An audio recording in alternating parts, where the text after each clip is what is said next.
Morning, dear students. I welcome you all to a new class in physics today. In today's class, we are going to focus on Newton's second law of motion. Okay, children? To begin with, I want to draw your attention towards a term, or I can say precisely a physical quantity, and that is known as momentum, or we can also call it as linear momentum. Now remember, children, that momentum is denoted by small p, and it is given by the product of mass and velocity. Okay, so we say that p is equal to m into v. And how do we define linear momentum? Linear momentum of a body is the product of its mass and velocity, right? It is a vector quantity. Because we know mass is scalar but velocity is vector. So therefore the product of a scalar and a vector is a vector quantity. So therefore momentum is considered to be a vector quantity. Now let us look at the SI unit of momentum.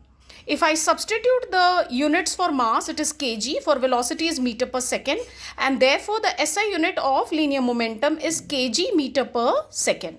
Okay, and the CGS unit is gram centimeter per second. Why are we studying linear momentum? Because this is directly related to Newton's second law of motion, okay, which we are going to study today. Okay, now let's go to, we studied about linear momentum. Now what is change in momentum? I want you to be very attentive in this topic because it's slightly tricky. Now here I have said change in momentum. Change in momentum is denoted by delta P. Here delta refers to a small change in momentum. Now change in momentum could be given in two ways. It could be represented in two ways. In the first case, you can see that I have written delta P is equal to delta mv, and in the second case I have written delta P is equal to m delta v. Now what is the difference between these two these two formulae? You can see in the first case, I say that the change in momentum is due to the change in mass as well as velocity of the body. That is, when the mass and the velocity of the body change, it brings about a change in the momentum. But in the second case, you can see the change in momentum is brought about only due to change in velocity. The mass is constant. Right, children? Now let us see how do and where do these conditions prevail. When I say change in momentum is change in mass and velocity both, it is applicable only in space, because the condition for this particular thing is that when mass and velocity changes, it means that the velocity should be very close to the speed of light. And you are aware of the fact, children, that on the surface of the earth, there is no object which moves with the speed of light. So therefore, this condition is only applicable in space. While this condition, in which I say that change in momentum is equal to mass into the change in velocity, this is applicable under the condition that the velocity of the body is much less than the speed of light, and it is applicable on almost all the moving objects on the surface of the earth. It is very, very important for you to understand, children, that under which condition is this particular thing applicable.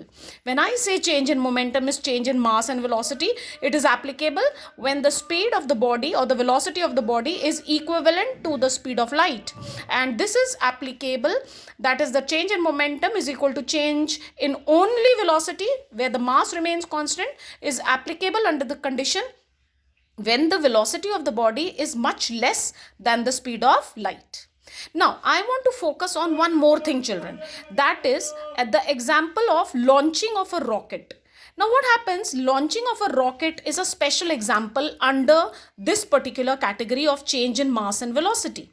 When we say that a rocket is to be launched, we know that during the launching of a rocket, a tremendous amount of fuel is being consumed, and that fuel is the mass of the fuel when the rocket is launched reduces, because when the fuels are burnt, hot gases escape out which hit the ground with a greater force, and that propels the rocket in the upward direction. So therefore, for you to understand over here is, children, that when a rocket is to be launched, the mass as well as the velocity both change, and that is the mass of the fuel reduces and the velocity of the, and in turn the velocity of the rocket increases. It is action reaction forces. The mass of the fuel due to burning reduces and the velocity gained by the rocket is tremendous, and that leads to the propelling of the rocket, which is an example of change in momentum with respect to change in mass and velocity. So children, I want you to focus specially on this particular case. Now we move on to, after change in momentum, we come to rate of change of momentum, children. Now what is the difference between change in momentum and rate of change of momentum? There is only a difference of time. When I say rate, it means that change in momentum with respect to time. Okay, now see, for this there is a small abbreviation. I have to start with the abbreviation and derivation, and I have to reach a particular formula which is directly in connection with Newton's second law of motion. Okay, now let us see how to begin with. Let us suppose that, we have studied in the Newton's first law that when we apply an external force on a body, it starts moving, right? And that moving body possesses velocity. And we all know that a change in velocity refers to acceleration, right? And if I say that the body is showing a constant increase or a change in velocity, it means that it has mass and it is showing a change in velocity. It means it is said to possess momentum, right? So let us suppose that the force applied on the body is capital F. T is the time in which the body is showing a change in velocity, and the velocity of the body changes from u to v. Children, here small u refers to initial velocity and small v refers to final velocity. Okay, so force applied is capital F in the duration of the time small t, and the velocity changes from small u to small v.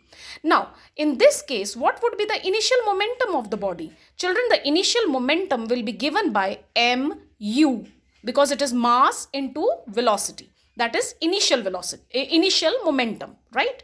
Now, what is the final momentum of the body? That is after we apply force to it. It becomes mv. Here m is the mass, v is the final velocity, right? Now, what would be the change in momentum in t seconds? It would be mv, that is the final momentum, minus mu, that is the initial momentum. Okay, now I take out m as common. So what do I get? I get m and within brackets v minus u. Now, what is rate of change of momentum, children? Now, rate of change of momentum is with respect to time. So I will say m v minus u over t.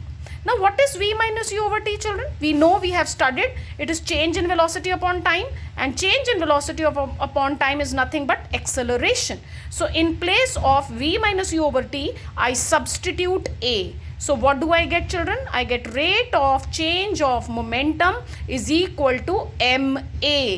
And I am looking out for this only as my final derivation. Okay. I repeat again, children. Let us start and have a quick look again, because this is very, very important, children, and I want you to understand it.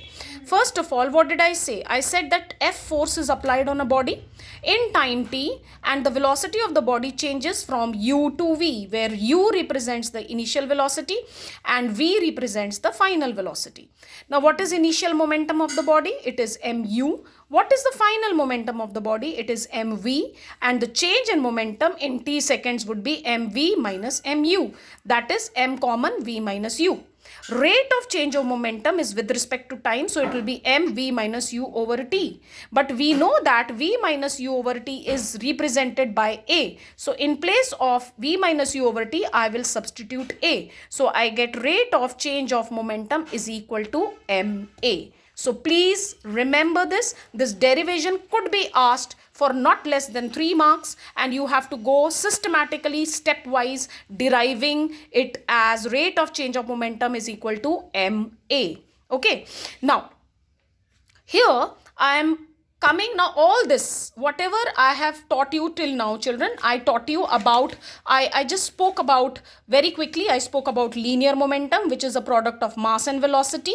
Then I spoke about change in momentum, which has two conditions, that is when delta p is equal to delta mv, which is applicable in space, and of course on the rocket launching example, and the other one was delta p is equal to m delta v, right? And then after that I focused on rate of change of momentum, where I derived rate of change of momentum is equal to me. Now till here, now all these three things which I have just discussed in detail will lead us to Newton's second law of motion, which I am going to discuss in my continuation lecture, which I am going to send along with this. Okay, so I will soon continue with Newton's second law of motion.